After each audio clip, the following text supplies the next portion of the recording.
Muy buenos días. Hoy vamos a hablar acerca de las neoplasias gástricas.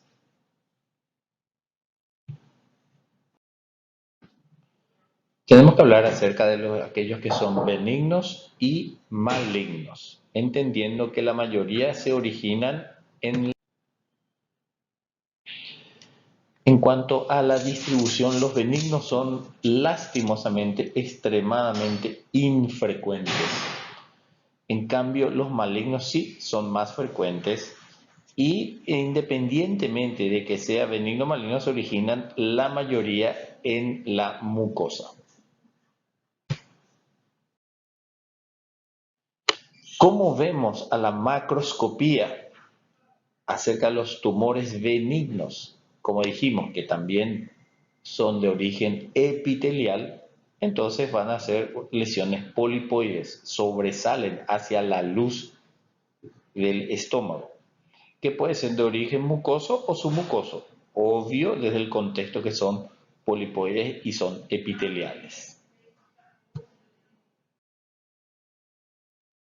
En cuanto a los tipos de pólipos gástricos, estamos hablando de los benignos, pueden ser hiperplásicos, pólipos glandulares fúngicos o adenomas.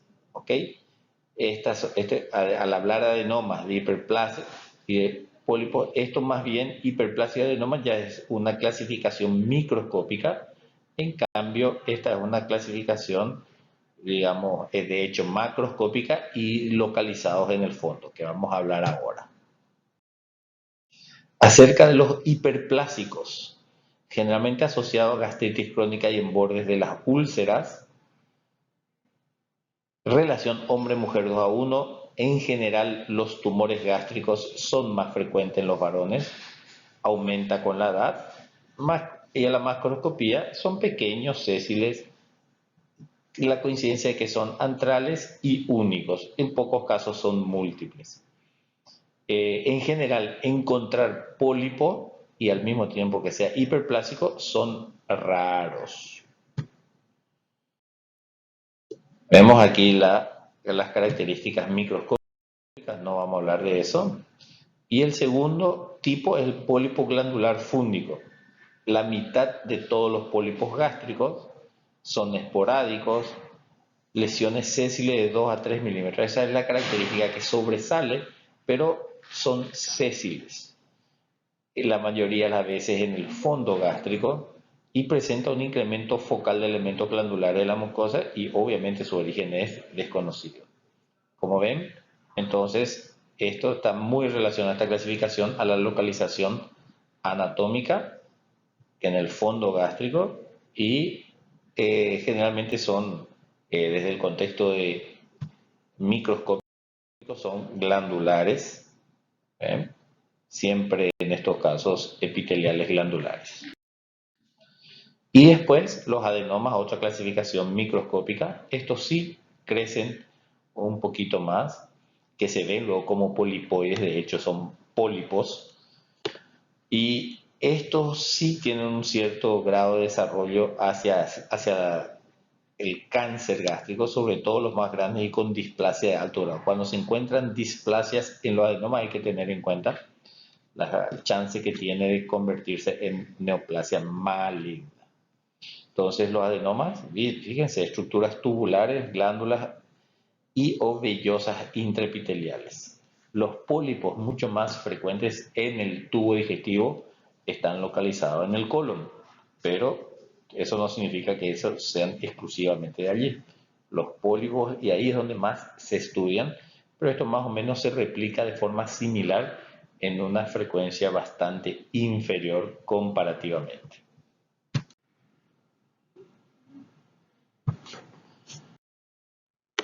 Aquí vemos la distribución histológica, como ven, tubulares, la mayoría de ellos, y pueden ser similar a los del colon, vellosos, tubulovellosos, etc. Ahora sí, hablemos de las neoplasias que son lastimosamente más frecuentes que los adenomas. Y aquí tenemos de acuerdo entonces a dónde se originan el adenocarcinoma, linfomas, tumores endocrinos y tumores mesenquimatosos. ¿Ok? Carcinoma, adenocarcinoma, es con mucho el de mayor frecuencia. Pero vamos a hablar primero y vamos a dejar por último el adenocarcinoma. Primero vamos a ir citando los demás, las otras líneas celulares en las cuales pueden desarrollar cáncer gástrico. Más frecuente, fíjese, los linfomas es del sistema hematopoyético, pero fuera del sistema hematopoyético extraganglionar, donde asienta es en el estómago. ¿Okay? Y, o sea, más allá de todo, en el tubo digestivo, dentro del tubo digestivo, en el estómago. La mayoría son linfomas mal tipo B, todo esto características microscópicas, 80% asociado a la infección por el Helicobacter pylori. Son submucosos, no son mucosos, a diferencia del adeno-CA, linfocito atípico, y esto fíjense que es lo que caracteriza al linfoma, la quimioterapia. El tratamiento es quimioterapia y solamente nosotros los cirujanos intervenimos cuando hay alguna complicación. Por ejemplo, una tumoración de la submucosa que crece hacia la luz y obstruye el píloro, por ejemplo, o el cardias, por cuadros obstructivos, o crecen cerca de un vaso sanguíneo y hay una hemorragia, entonces se hace la cirugía por la necesidad de dar continuidad a la función específica, ya sea desobstruir, si está obstruido, o que deje de sangrar porque se produce hemorragia. Características microscópicas del linfoma. El otro tipo de líneas celulares son los tumores endocrinos, asociados a gastritis crónica atrófica. ¿Okay? Entre las gastritis crónicas, la atrófica no es frecuente. Síndrome de Zollinger-Ellison, muy raro. Aquí en Paraguay yo no recuerdo haber visto.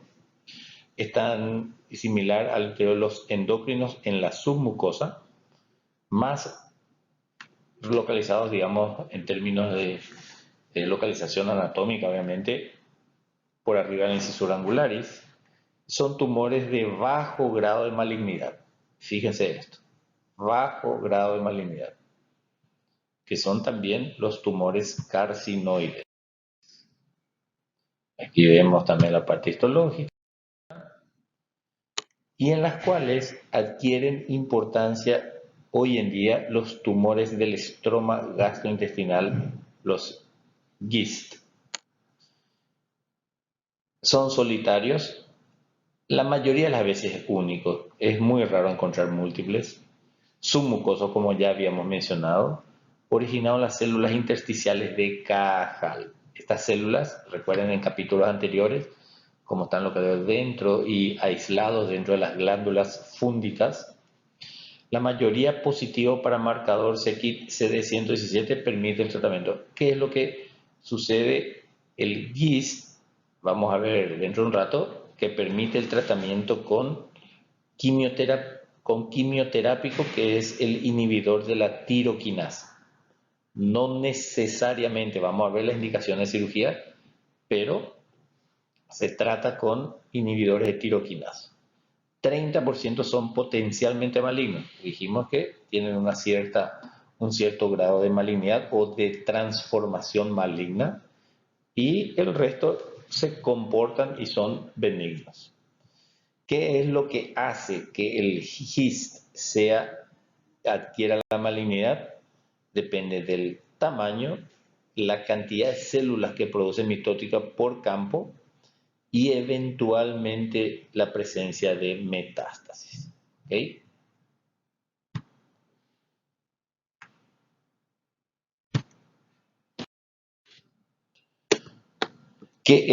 ¿Cómo nos damos cuenta de que es un GIST? Porque el endoscopista va a ver a la endoscopía un abombamiento de la pared. No puede ver, no es que al ser epitelial crece hacia la luz, pero al haber un abombamiento crece como una cúpula hacia la luz. está recubierto de una mucosa normal. Esto significa que no es del epitelio, sino que es de la pared submucosa para atrás. Signo la tienda campaña con la pinza biosal estirada, no hace falta saber, y es una consistencia firme, dura, en ese momento cuando se insufla aire, prácticamente es inextensible. Y aquí es lo que vemos en función al pronóstico y de lo que habíamos hablado previamente en cuanto al tamaño. Si son menos de 5 centímetros, tiene un buen pronóstico. Cuando hay el índice de mitosis más de 5 mitosis por 10 campos o menos de 5 mitosis, obviamente mejor pronóstico, menos de 5 mitosis. Y en general, y obviamente la ausencia de metástasis. En general absolutamente, digamos, esta diferenciación en que tiene un muchísimo mejor pronóstico que los adenocarcinomas. Si tiene que elegir qué tipo de células pudiera elegir, que elija el GIST, ¿verdad? Porque puede ser inclusive menos de 5 centímetros en el momento del diagnóstico, con un índice de mitosis menor, y entonces sí, no hay ninguna duda, aquí está la celularidad de las células, etc. Ahora hablemos de los otros tumores que pueden ser los lipomas y leiomiomas o miosarcomas de la pared gástrica. Estos son mesenquimatosos de la pared gástrica. Es muy raro que sean metastásicos, encontrar un tumor que, así como el hígado es asiento de metástasis, el estómago sea asiento de metástasis, casi infrecuente total, pero si es que se encuentra en estómago, no hay ninguna duda que la mama es la primera causa disparado al frente. Muy raro después en pulmón y melanoma. Pero mama, obligatoriamente debemos pensar cuando es asiento de... Bueno, ya hemos visto metástasis. Y ahora sí, lo más importante, vamos a hablar acerca del adenocarcinoma gástrico. Muestra una gran variedad, o sea, esta parte no es clínica, es patología quirúrgica, tenemos que hablar al respecto, por eso estamos haciendo eso, porque también figura en nuestra agenda que tenemos que hablar al respecto. En cuanto a la incidencia, muestra una gran variabilidad geográfica, es correcto, hay algunos países que tienen una incidencia muy superior, es común en Japón, Finlandia, Corea del Sur, Hong Kong, en nuestra región, Chile, Costa Rica, o sea, todos aquellos países que tienen costa de mar y en la cual su cultura es la ingesta de pescados y dentro de la misma la ingesta de pescado crudo. En nuestra región hablamos de Chile y Costa Rica, pero estoy seguro que Perú, poco Ecuador, Perú por sobre todo debe tener también una mayor incidencia. Ahora, la cifra puede ser que el sistema de salud de Chile esté un poco más avanzado que la del Perú y que tenga más registro y motivo por el cual no haya tanto, porque los peruanos sí, dentro de su cultura es muy común la ingesta de pescados. Y quien entre nosotros no ha ido a un restaurante peruano y no ha pedido un ceviche, y en la cual es un pescado crudo de cualquiera de los pescados, salmón, mero, etcétera. ¿Cuáles son algunos factores de riesgo? Se dividen en tres. Yo les voy a citar, pero les voy a decir cuáles a mi criterio y en general los más representativos. La infección por Helicobacter pylori, sí, correcto. Bajo consumo de frutas, no sé cómo podemos medir si esta es la causa. Exceso consumo de sal, tampoco. Los nitritos que se transforma en nitrosaminas, sí puede ser, es correcta esta apreciación. Infección por virus Epstein-Barr, no tengo experiencia, no tengo mayor información al respecto. Y aquí entonces de los ambientales, sí puede ser la infección por Helicobacter pylori y la transformación en nitrosamina. Entre los genéticos, la historia final hay una relación bastante directa, pero fíjense esto, grupo sanguíneo del tipo A. Es razonablemente frecuente encontrar en que los que tienen adenocarcinoma gástrico, muchos de ellos son del grupo sanguíneo tipo A. Otras características, la gastrectomía subtotal, la reconstrucción a Billroth 2. Este tipo de reconstrucción a los 20, 30 años después se puede originar cáncer gástrico. Y como dijimos previamente, aquellos adenomas que eventualmente pudieran desarrollar cáncer. La anemia perniciosa, no tengo información al respecto, pero fíjese, por eso también en algunas veces les mencioné en capítulos anteriores que no hay que hacer Billroth 2 por la posibilidad de malignización. Vamos a dejar de lado el helicobacter carcinoma, ya sabemos, esto más para posgrado. Ahí vemos a la microscopía electrónica. Ahora bien, esta clasificación de Lauren es extremadamente relevante para nosotros porque asumimos conductas diferenciadas de acuerdo a si es un carcinoma de tipo intestinal o de tipo difuso. ¿Okay? ¿Qué significa eso? Que los anátomos patólogos, cuando reciben una biopsia y ven de que hay células en anillo de sello, es de tipo difuso y tiene una caracterización. En cambio, si no ven la célula en anillo y tiene una disposición de tipo intestinal, es de esta característica tipo intestinal. Aquí están los diferentes tipos, intraepitelial, adenoma, carcinoma. No viene al caso hablar al respecto ahora. Y es lo que les mencioné en cuanto a la clasificación de Lauren. Estos dos tipos, esta que lleva la edad promedio de 55 años la intestinal, más en varones que en mujeres. Fíjense en cambio difuso. Siempre en medicina lo ideal es que sea bien acotado y que sea lo menos difuso. Cuando es difuso y estamos hablando es algo que no es bueno para el organismo, porque se difunde, no hay límites cuando hay de tipo difuso en general cuando hablamos de medicina. La edad media entonces es de menor edad, fíjense, en promedio 7 a 10 años, más jóvenes, y aquí sí en el difuso hay una relación directa entre hombres y mujeres. En cambio en el intestinal, más en el varón. Entonces, los subtipos intestinal en mucosa adyacente forma estructuras glandulares, como su nombre lo dice, muy similar a la célula. No vamos a insistir en esto, no vamos a insistir tampoco en esto. Y en el difuso, ¿viste? Pero células en anillo de sello, células individuales en pequeños grupos, nacen de la capa media de la mucosa, fíjense las células en anillo de sello. Esto no es bueno. ¿Ok?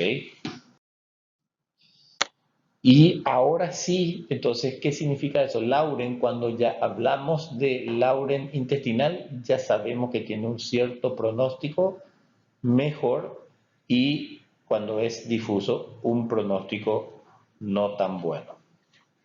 Ahora vayamos en cuanto a la morfología o por sobre todo en el momento que se llega al diagnóstico. Hablamos de un carcinoma gástrico precoz o ya el carcinoma avanzado. ¿A qué le llamamos el precoz? Cuando está solamente mucosa y submucosa.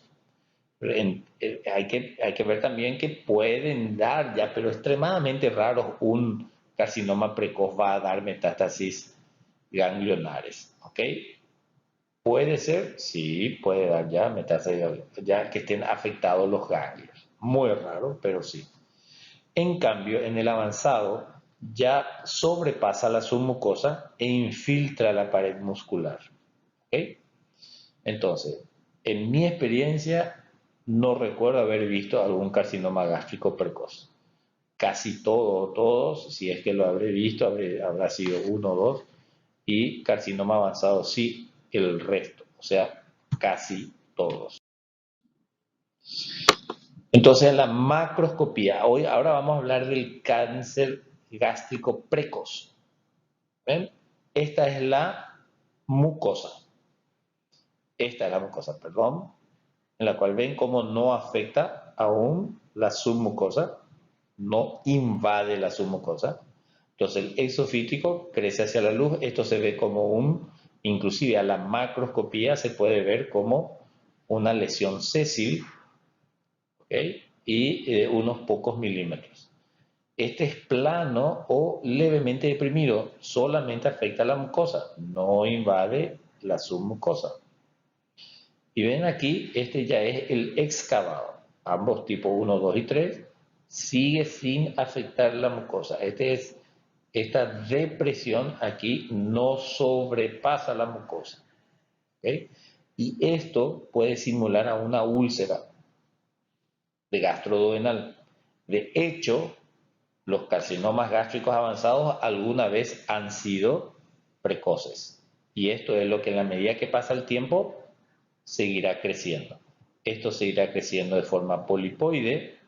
El plano o deprimido puede después formar una úlcera y ni qué decir el tipo 3 va a ser ulcerado, sin lugar a dudas. Esto es nada más una clasificación mayor, tipo 1, que es el polipoide o esofítico. El tipo 2 se divide en tres partes y el tipo 3 sí el excavado. ¿Ven? Como no pasa la submucosa.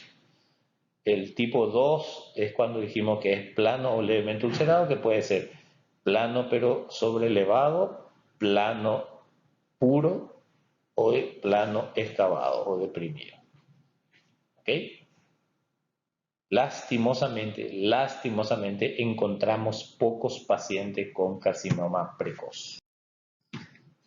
Ahora sí, a lo que más hay es la clasificación utilizamos la clasificación de Borman porque es una clasificación macroscópica, ¿ok? En la cual Borman 1, exofítico, ¿ok? Crece hacia la luz. Tipo 2, ulcerado circunscripto. Tipo 3, ulcerado pero difuso. ¿Ven cómo también afecta todo el resto de la pared? Y el tipo 4, infiltrativo o linitis plástica. Vemos aquí ya a diferencia, este es el A, esta línea es el cáncer gástrico precoz y el B es el cáncer gástrico avanzado. ¿Cuál es la diferencia entre el A y el B? Ven aquí, el precoz no atraviesa la mucosa, aquí sí, perdón, la submucosa, y aquí sí ya atravesó la submucosa y ya llega inclusive a la muscular y va a seguir creciendo hacia la luz. Este es el tipo 1, Borman 1. Este es lo que sería el plano deprimido cuando no forma ninguna formación específica y ven cómo ya invade el resto, la submucosa y el plano mucoso. Aquí solamente se ven, por ejemplo es la linitis plástica o Borman 4. Y aquí el ulcerado, ven cómo no ha atravesado la submucosa, aquí sí ya atravesó la submucosa y llegó hasta la muscular.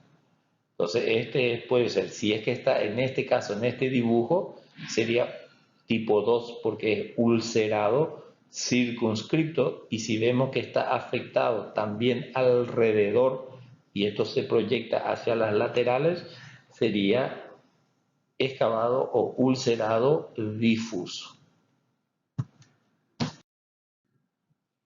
Vemos el polipoide, vemos cómo crece tipo 1.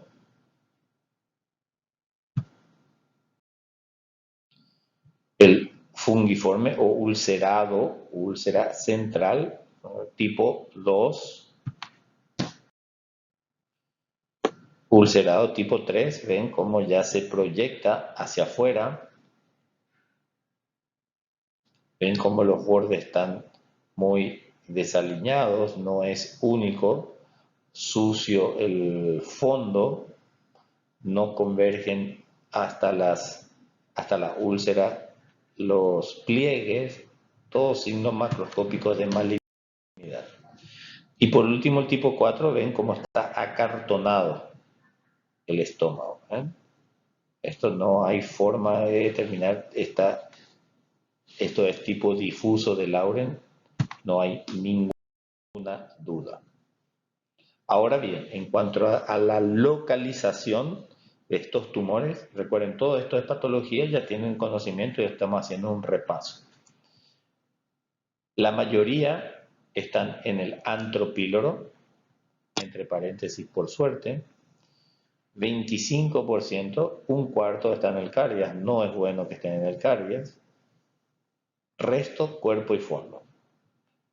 Puede ser localizado en la curvatura menor, la mayoría de las veces la curvatura mayor no tiene mayor relevancia esto, más frecuentemente la curvatura menor y región antropilórica, ¿verdad? Menor y antropilórica.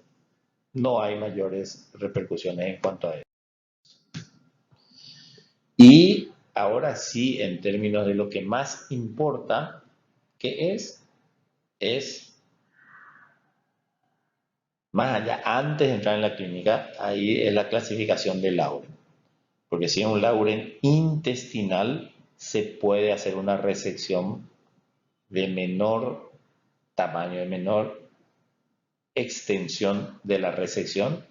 En cambio, si es difuso, hay que retirar el estómago a su totalidad. Ahora sí vayamos a la clínica, que es lo más importante. ¿El cáncer precoz le parece que puede dar algún síntoma? Absolutamente nada, son asintomáticos. Los síntomas gastrointestinales no específicos. O sea, esto es absolutamente un diagnóstico anatomopatológico y en la cual vio alguna lesión sésil de 2-3 milímetros y en la cual es con mucho criterio el endoscopista hace biopsia y generalmente las lesiones sésiles ya son extirpadas en su totalidad. Y allí es que toda lesión en el estómago se tiene que enviar a anatomía patológica. En cambio, el carcinoma avanzado sí ya presenta dolor en epigastrio, no es importante, es crónico, no es de urgencia, no es intenso, es inespecífico, está relacionado con la ingesta de alimentos, se acompaña obviamente a la pérdida de peso por la disminución propia de la ingesta alimentaria y eventualmente puede tener algún grado de sangrado en menor cantidad o hemorragia que puede llegar a ser importante. Lo ideal que es y que dé hemorragia, ¿verdad? Porque esa es la forma de que de síntomas y los síntomas, entonces la hemorragia, recuerden que hace que el paciente acuda lo más rápido posible. Y el diagnóstico, ¿cómo vamos a llegar? No hay ninguna duda. La endoscopía digestiva alta identifica la localización, dónde está, si está en caries, fondo, cuerpo, píloro. Identifica el tipo, si es exofítico, ulcerado. Permite al mismo tiempo la toma de biopsia, no solamente en un solo punto, sino se tiene que establecer al menos 8 tomas de biopsia en varias partes de la lesión. Y si es una lesión pequeña, sésil, inclusive sésil hoy en día, ya hay suficiente experiencia y están retirando las mismas lesiones por vía endoscópica. Hay que entender también que al no dar lesiones, que estas lesiones pequeñas, al no dar señales, al no dar, digamos, clínica, solamente se diagnostican realizando endoscopías digestivas en poblaciones que tengan una cierta, digamos, algunas condiciones de las que habíamos hablado anteriormente. O si no, en otros países como Japón, En Corea también, más en Japón, realizan endoscopía digestiva alta debido a su que ellos tienen una incidencia demasiado elevada. Entonces realizan endoscopía digestiva alta a toda la población con un cierto, digamos, como formando parte del sistema de salud de forma, hasta si se quiere, obligatoria. Por eso es que detectan de forma precoz. Ahora sí, vayamos al tratamiento. ¿Qué es lo que importa en el contexto de la de esta materia, la parte clínica? La neoadyuvancia, que es la quimioterapia, pero antes de la cirugía. ¿Ok? Y la cirugía en sí, que puede ser paliativa, cuando ya está muy avanzado, entonces nos vemos en la necesidad de hacer alguna cirugía no resectiva, no se reseca. Y por último, obviamente está la cirugía de resección con fines curativos. Recuerden que en medicina, nosotros particularmente los cirujanos cuando operamos, no es que le estamos curando al paciente, estamos haciendo una cirugía para que se cure.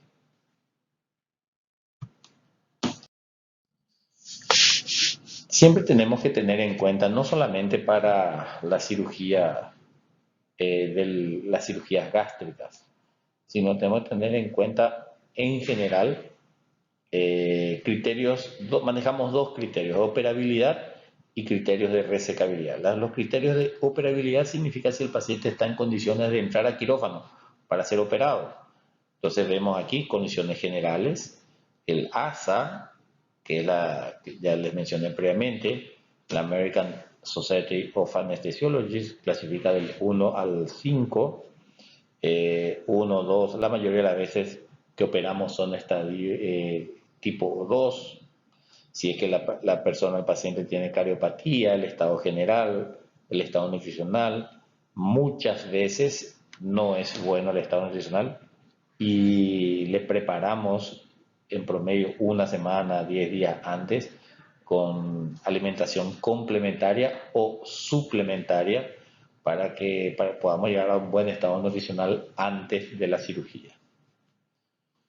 Ahora bien, criterios de resaqueabilidad significa que el paciente ya está en quirófano y nosotros hacemos una laparoscopía o laparotomía y evaluamos las condiciones del tumor, invasión a vísceras, estado general de la cavidad abdominal, aquí está mal, cavidad abdominal, el tumor, si es que hay metástasis a distancia, ascitis, etcétera, etcétera.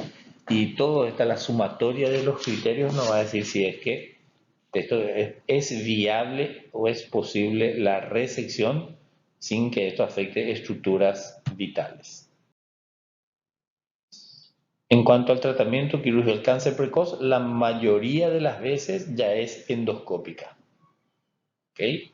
Y en caso de que no sea posible o que haya sido una resección endoscópica insuficiente, se puede someter a una resección quirúrgica. Recuerden que prácticamente nosotros no tenemos aquí en Paraguay cáncer precoz. Es muy, muy raro encontrar. Ahora sí, el cáncer avanzado, en cuanto al tratamiento quirúrgico, ya les mencioné, o hacemos un procedimiento paliativo o resecamos con fines curativos. ¿Okay?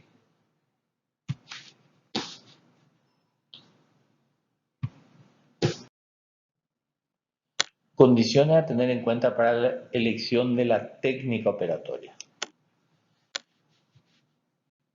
La profundidad de la lesión, esto está muy relacionado a si es que está afectado solamente la mucosa, o sea, el carcinoma precoz. Si en cuanto a la localización del tumor, si está por arriba o por debajo de las incisuras angulares.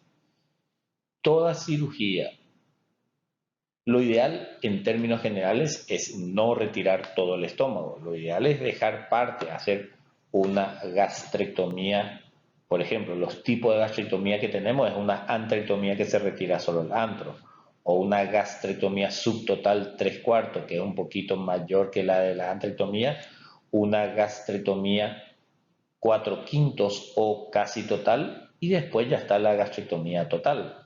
Lo ideal, como le mencioné previamente, es dejar estómago remanente para que cumpla su función de almacenamiento. Entonces, todo lo que está por debajo de la incisura angularis de por sí pueden ser sometidos a antrectomía o gastrectomía subtotal. Ahora bien, si ya está por arriba de la incisura angularis, entonces esto ya abarca el cuerpo y ni qué decir el fondo, ya se hace gastrectomía total. En cuanto a la clasificación de Laurer, ya le dijimos previamente, intestinal es cuando ya, o sea, el intestinal tiene un mejor pronóstico, es más acotado, a diferencia del difuso que las células están dispersas, las células en el anillo de sello, no hay un límite específico y motivo por el cual al tener Lauren difuso estamos absolutamente obligados a hacer una gastrectomía total a pesar de que el tumor esté por debajo de la incisura angular. O sea, lo que más importa en términos generales es si es difuso intestinal. Si es difuso, no hay ninguna duda de que va a una gastrectomía total. Y si es intestinal y por debajo de la incisura angularis, se va a ir a una gastrectomía, antrectomía o gastrectomía subtotal. Lo que ya les mencioné previamente. ¿Cuáles son las técnicas? Podemos hacer retirada solamente el antro, la gastrectomía 3/4, 4/5, ¿verdad? O casi total también se lo llama a esta, la gastrectomía total, y se le suma la esófago gastrectomía total cuando se retira, además del estómago, se retira el esófago. Estas son por ya más bien, o sea, de hecho, lesiones de cardias que invaden el esófago y nos vemos la necesidad de hacer también exéresis del esófago. Una vez que se retira el segmento, se reseca el segmento, hay que volver a restituir el tránsito. Para ello tenemos estas opciones. Gastroduodeno significa si hay luego de una gastrectomía, si se habla que la anastomosis es gastroduodenal es porque se hizo una gastrectomía parcial. O sea, o esto fue antrectomía o gastrectomía subtotal. Por eso entonces se anastomosa el estómago remanente con el duodeno. Eso se llama Billroth 1. Si es que el estómago remanente va con el yeyuno, existen dos opciones. Uno es la Billroth 2, ¿verdad? Gastroyeyuno, y la gastroyeyuno en Iderrux. Esto hay otro capítulo que van a entender cuál es la diferencia entre ambos. Nosotros recomendamos no hacer Billroth 2 en pacientes que tienen un porcentaje, una chance de sobrevida a largo plazo elevado. ¿Ok? La esófago yeyuno anastomosis en asa omega o en Earrux. Esto significa que se retiró todo el estómago, entonces al retirarse todo, la gastrectomía total, el esófago, o sea, el yeyuno se lleva al esófago y en ambos casos se unen entre sí. En asa de omega significa que no hay sección del esófago, perdón, del yeyuno, que se lleva hasta allá arriba y se une. En cambio, cuando hablamos de Earrux es porque se secciona una parte del yeyuno y en esa sección, una vez cortado, se lleva el asa distal allá a unirse con el esófago y el asa proximal se vuelve a unir abajo en lo que se constituiría el pie de la Earrux. ¿Ok? Todo esto, ya les vuelvo a repetir, vamos a ver imágenes en otro capítulo, en otra grabación. Después fíjense que es la interposición de asa yeyunal esófago duodeno anastomosis. ¿Qué significa esto? Que se ha retirado la totalidad del estómago, entonces el esófago queda por un lado y abajo queda el duodeno. Si se hace, volviendo a la técnica anterior, aquí el duodeno queda fuera del tránsito, porque ya se une directamente el esófago con el yeyuno.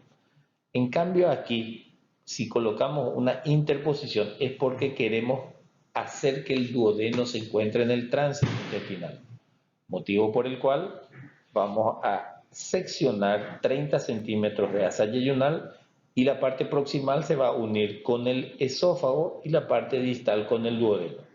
¿Ok? Entonces, esta interposición es también todas estas opciones es cuando se retira la totalidad del estómago, gastrectomía total. Estas tres opciones, gastrectomía parcial. Y por último, cuando se hace una esófago gastrectomía total, no hay otra más que usar el colon.